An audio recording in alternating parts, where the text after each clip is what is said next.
in the bank. Rates are good. Pretty exciting. You know why? Why? Free money. You understand what I'm saying?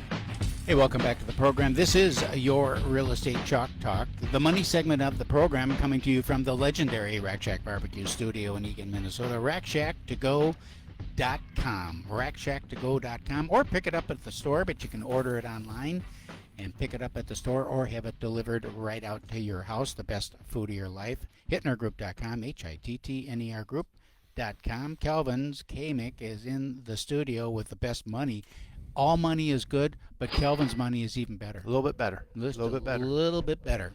Well, because you're making smart decisions. That's right. Right. So thanks again to Mike Hilborn, who was here the last two segments. That was so good. Rooftodeck.com. Go to rooftodeck.com. We didn't even really get into his current business as much, but it's Roof to Deck Restoration, and great guy, great conversation. Those were great questions. He'll be back. Yeah, probably he's maybe back next Friday. Maybe next Friday. I don't know. It just sounds like it.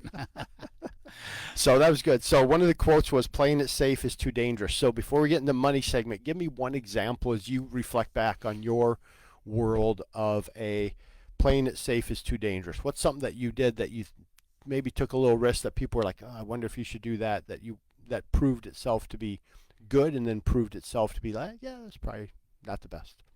Well, geez, there's so many things that proved it not to be the best. I mean, one of them was I left Pete Marwick as a CPA. I was a CPA. Yep. I'm a CPA, but I was on the audit trail working there. They promised that I would be a partner if I stayed, tried to get me to stay. I was working out of a couple offices, and my career was going well, let's just say. Yep. But I traveled all the time, and so I decided to leave that and go into the family business. Okay. And in the family business, and wound up garden centers. Yep. Wound up ultimately purchasing that business and owning it and operating it for a number of years. That was probably a number of wasted years. Because I knew it was good. It was fine. It was fun. Right. I enjoyed it, especially this time of the year, coming in the spring, all the flowers, all the activity, the business, and all that stuff. But it was not my passion. Then leaving that and getting into real estate. How did you know real estate was your passion, or did you just? We feel were like doing real estate actually as part of the garden center. So because you could have off season and there's nothing much to do, so we were flipping houses. You were. Yeah. Okay. And so it seemed like an easy move from there to getting licensed. And I had some friends that were in real estate, and they encouraged me because I love sales. I mean, I like selling stuff. Yep. So they encouraged me to go into that full time. Well, leaving a business that has a 30-year history, and I ran it for 15 years, and then to go into straight 100% commission, no safety net, all that. Some would think was not the wisest decision. With 5 kids. With 5 kids. Yep. So did that, but it was like I was born to it. So what we had is as instant success as you can have in real estate. Within 6 months I was at the top of the company in terms of sales volume, and got the top awards and all that stuff in my first 6 months of the business, and I was on the leaderboard for the last 35 years. So, yeah. I mean, it just, those are some of the things that people garden, and then the restaurant. Jury's out. Jury's out on that. I mean, we've got obviously. I mean, the restaurant business is horrible. Poured a lot of money into it. But we've got some really exciting things coming out of that place. Right. Well, one of the greatest things out of that is the sauces. The sauces, right? The sauces that you designed the recipes for, you put together, and now you're getting into the grocery store arena, which is a whole other market that you never probably thought. Never even thought of it when we someday first I'll opened. start doing this. Yeah. So then all of a sudden, by the end of next year, we should be in 500 locations. I mean, it's right. So there's good that comes from that. So anyway, well, let's get into the money segment real quick. We have about 6-7 minutes. I want to touch on a couple things that came out from our chairman's club meeting they had last weekend. Couple things were coming out. We have an Advantage program that's out now. So, and what that is, all the companies right now are saying, we're going to buy your house, and you see lenders doing it, right? I can name the lenders in town that, now they have a program where they're going to buy your house and load it up with fees and then hold on, and then so you don't have to count your payment, right? Right. So we now have that, right? But what was interesting when I listened to the clip of when they're talking about it, it's not a great deal, right? They're low for the consumer. For anybody. Yeah. I mean, the price isn't the height of the Nope. market. They add fees. Even if you end up not using it, they still charge you 1% of the sales. I mean, it's like, oh, that's tough. Yeah.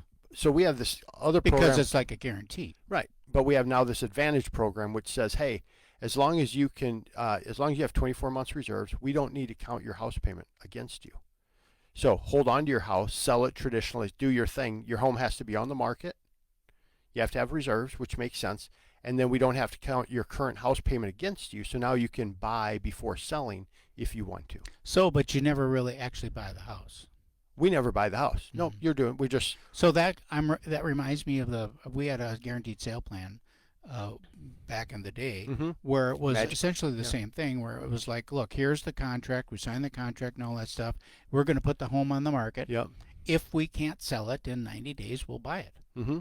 And now those people were able to move forward Yep. and go out and buy a house because they had the house was, they had a purchase agreement on the property. agreement on the property.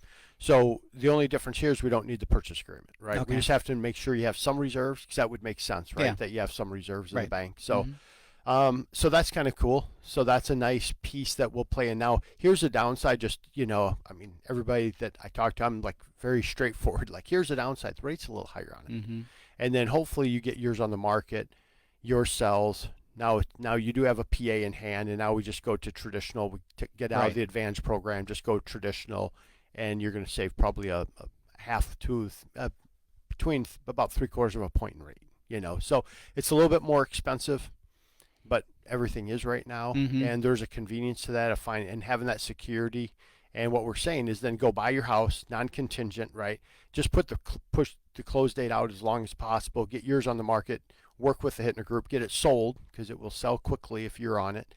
And now we coordinate dates, right? I mean, And that's a better program, in my opinion, actually, than like some of these companies that are actually buying the houses. for sure. Because they're buying them, they're discounting the home. Discount and feeing it up. Yep. And so the net proceeds to the seller is significantly less than what our guaranteed sale program was. For sure. For sure. For sure. If we had to exercise the program, obviously there's fees involved because there's a couple of closings and all that stuff. But in today's market, the likelihood that you're going to have to exercise that program is pretty remote. Yep. So that was good. We're having our own HELOC program come out, so we don't have to push you off to another bank. That's good. For HELOCs, and then also personal loans. Oh, really? So somebody needs a personal loan, just get them set up. So is that done through loanDepot? Yep. Do you have a It's all partnership with a bank, Nope, or have it's you all become through a bank, loanDepot. or how? It's all through loanDepot. Interesting. So, yeah. So I think I didn't anything think around that the a mortgage money company could do consumer debt like that. However they figured it out. However they figured it out. God bless them. The person announcing it didn't go into that part of the meeting. Yeah, he did. Right.